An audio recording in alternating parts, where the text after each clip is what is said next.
The last rays of evening slipped across the cracked stone walls of the ancient palace. Dampness clung to the corridors, and a foul, stagnant odor drifted through the air, an odor so thick it felt alive. This castle had once been the pride of the kingdom, but now it decayed like a corpse left under the sun, and its king decayed with it. Upon the throne sat King Iravan the Great, though nothing about him resembled greatness anymore. His swollen, sickly face sagged like melted wax. His eyes, yellowed and rimmed with red, stared emptily into the distance. His body had grown so grotesquely heavy that even breathing seemed like a burden. But more terrifying than his appearance was the silence behind his eyes. A silence too unnatural for any living man. Everyone in the palace knew the truth. King Iravan was alive, but not living. 10 years earlier, Iravan had been a legend. A wise, noble ruler who led Avaloria into a golden age. Trade flourished, crime dropped, and the kingdom prospered under his steady hand. But all bright things cast a long shadow. In the far north lived the reclusive sorcerers of Shadowvale, the most feared among whom was Morven, the last Grand Master of dark magic. The rise of Avaloria threatened the fragile balance between light and shadow, and Morven sent Iravan a warning. The brighter your power shines, the deeper the darkness will hunger. Iravan dismissed the warning as a threat. War followed. The conflict was short but brutal. The sorcerers fell, but not before Morven cast a final spell. In the midst of the burning battlefield, Morven pointed at Iravan and hissed, "You shall carry the weight of your own dying soul. Your body will live, your spirit will rot. You shall be immortal, yet never alive again." Everyone laughed at the curse, until months later, when Iravan began to change. His skin grew pale and saggy. His eyes lost their spark. Boils appeared across his body. His voice deepened into a hollow rasp. Physicians tried their best. Priests chanted for days. Mages performed rituals. Nothing helped. Then one night, King Iravan died. Or at least that's what everyone believed. As the royal pyre was prepared, Iravan suddenly sat upright, eyes open, empty, staring. People screamed, some fainted, and the king, blank and silent, rose to his feet. He walked. He issued commands. He ruled, but inside him something had died forever. The returning king was not the same. He slept rarely, spoke little, and showed no emotion. But worst of all was the pain. A constant, crushing pain that gnawed at his insides. Royal physician Lyre was summoned. After days of study, days filled with fear, he finally spoke. "Your Majesty, the curse sustains your life, but it requires energy." "What kind of energy?" asked the captain. Lyre trembled. "Human essence. Human." Blood. A chilling silence fell over the chamber. The king said nothing. The next night, villagers began disappearing. People whispered that bandits were responsible, but the truth remained buried inside the palace dungeons, where chosen prisoners were drained, their life force fed to the king. Iravan never asked for it, but he never stopped it either. He simply sat on his throne, hollow-eyed, letting others do what needed to be done. Most courtiers fled the palace. The few who stayed walked its halls in terror. The kingdom slowly rotted from within. Fear spread like plague. Citizens whispered, "Our king is not our king anymore. He walks, but he is dead. He is hunger. He is shadow. He is death." Small rebellions ignited across Avaloria. Farms burned, borders weakened, and the kingdom began to fracture.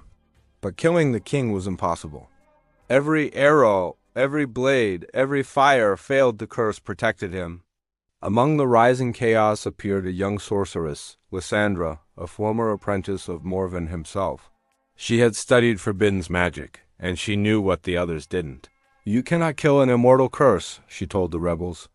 "You must break it," and for that, they needed Morven's grimoire, the original book of dark magic, hidden in the frozen ruins of the north and guarded by a monstrous shadow. A group of rebels followed Lysandra into the wilderness. They knew success meant salvation, and failure meant the end of their world. Back in the palace, Iravan sat unmoving. His body felt heavier each day. His skin deepened to a sickly gray. His breath rattled like chains dragged across stone. He looked at Captain Eldarin, one of the last remaining loyalists, and whispered for the first time in years, "When will I die?" Eldarin froze. "Your Majesty? My soul is trapped. I can feel it. Screaming, I want release." But Eldarin had tasted power during the king's decline. He was the one secretly running the kingdom now. "No, sire," Eldarin said coldly. "Your immortality is our greatest weapon. You will rule forever." For the first time in years, something like anger flickered in Iravan's dead eyes. He slowly rose. The throne trembled. The air itself darkened. With one motion, he crushed Eldarin's throat. The palace guards ran. Servants fled. Doors slammed. But this time, the king was not hunting anyone. He wanted the curse to end, even if it meant tearing reality apart. Meanwhile, Lysandra and the rebels reached the northern ruins. The sky above was pitch black. No moon, no stars. Only cold, whispering shadows. Inside the shattered temple, a towering darkness emerged. The Shadow Guardian, Morven's last creation. Its voice echoed like 1,000 dying souls. "The grimoire demands blood. One of you must die." The rebels backed away in fear. Their courage faltered, but Lysandra stepped forward. "Take mine," the shadow paused, then spoke. "Your blood holds Morven's legacy." "It is enough." A single slash opened across her arm. Her blood spilled onto the stone. From the crimson pool rose a black book covered in ancient runes, Morven's grimoire. Its pages fluttered open, hungry for a new voice. Lysandra whispered the first spell, and the air crackled with power. Storm clouds gathered as Lysandra and the rebels reached the palace. The gates, once crowded with guards, now hung broken and deserted. Inside, the halls were smeared with dried blood and claw marks. At the end of the corridor sat King Iravan. But he was no longer a man. His body sagged like melted stone. His veins pulsed with dark light. His eyes glowed with tortured fire. He looked like a corpse that refused to rot. Lysandra opened the grimoire. "Iravan!" she shouted. "This curse can only break if you choose to let go of life." For a moment, nothing happened. Then the king lifted his dead eyes, and they filled with tears. "I want to die." His voice cracked like dry wood. The palace shook violently. A vortex of black magic erupted around him, pulling at his flesh, ripping reality apart. He screamed, a scream that carried 10 years of agony. His skin peeled away. His bones crumbled. His soul, trapped for so long, ripped itself free in a flash of white light.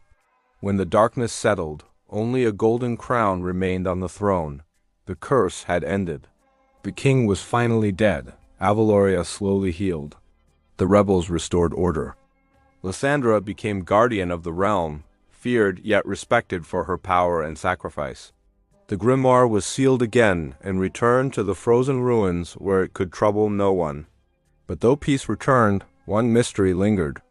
Some nights, especially during the new moon, servants claimed they heard something in the old throne room, a single heavy breath.